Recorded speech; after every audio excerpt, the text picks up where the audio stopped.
നമസ്കാരം. കേരളത്തിൽ ഏവരും ഉറ്റുനോക്കുന്ന ഏറ്റവും പ്രധാനപ്പെട്ട ലോക്സഭാ മണ്ഡലമാണ് തിരുവനന്തപുരം. അവിടെ ശശി തരൂരിനെതിരെ ആര് നിൽക്കുമെന്നുള്ള ചോദ്യമായിരുന്നു ആദ്യഘട്ടത്തിൽ ഉണ്ടായിരുന്നത്.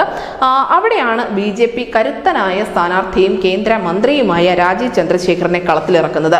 അതോടുകൂടി ശശി തരൂരിനും ഒരു വലിയ വെല്ലുവിളിയായി രാജീവ് ചന്ദ്രശേഖർ മാറുകയായിരുന്നു. എന്തായാലും തരൂരിന്റെ ഒരു മുന്നേറ്റമായിരുന്നു തെരഞ്ഞെടുപ്പ് പ്രചരണത്തിന്റെ ആദ്യഘട്ടത്തിൽ കണ്ടതെങ്കിൽ പിന്നീട് അങ്ങോട്ട് രാജീവ് ചന്ദ്രശേഖർ കൂടി ഈ ഇടം കൈയടക്കുന്ന ഒരു കാഴ്ചയായിരുന്നു സംസ്ഥാനം കണ്ടത്.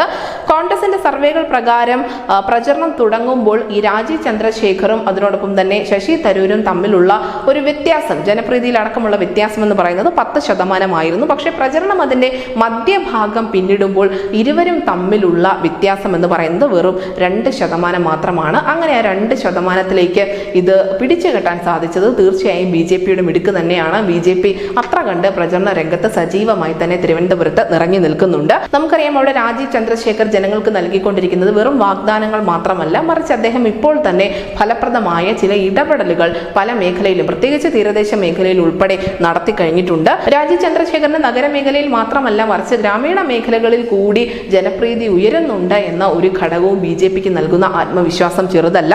എന്തായാലും 14,39,531 വോട്ടുകളുള്ള തിരുവനന്തപുരം ലോക്സഭാ മണ്ഡലത്തിൽ സർവേകൾ പ്രകാരം UDF 35% താഴെ മാത്രമേ നേടുകയുള്ളൂ എന്നാണ് പറയപ്പെടുന്നത്.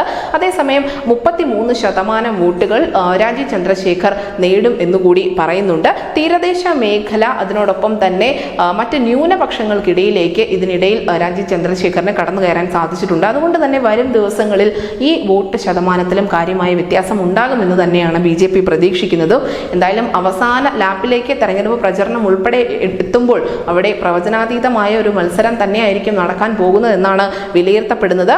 അങ്ങനെ തലസ്ഥാനത്ത് പോരാട്ടം ഇഞ്ചോടിഞ്ചിലേക്ക് അടുക്കുകയാണ്. എന്തായാലും അവസാനം പുറത്തു വന്ന സർവേകൾ, ചില ആഭ്യന്തര സർവേകൾ സൂചിപ്പിക്കുന്നതനുസരിച്ച് തീർച്ചയായും കോൺഗ്രസിനെ മറികടക്കാൻ BJPക്ക് സാധിക്കും. ഈ 33% വോട്ട് വിഹിതം എന്നത് അവസാന ലാപ്പ് പ്രചരണത്തിനോട് അടുക്കുമ്പോൾ കുറച്ചുകൂടി ഉയർത്താൻ സാധിക്കുമെന്നുകൂടി വിലയിരുത്തപ്പെടുന്നുണ്ട്. തീർച്ചയായും രാജീവ് ചന്ദ്രശേഖർ വേഴ്സസ് ശശി തരൂർ എന്നുള്ള മത്സരം രാജ്യശ്രദ്ധ ആകർഷിക്കുമെന്ന കാര്യത്തിൽ ഒരു തർക്കവുമില്ല. News desk news team Malayalam.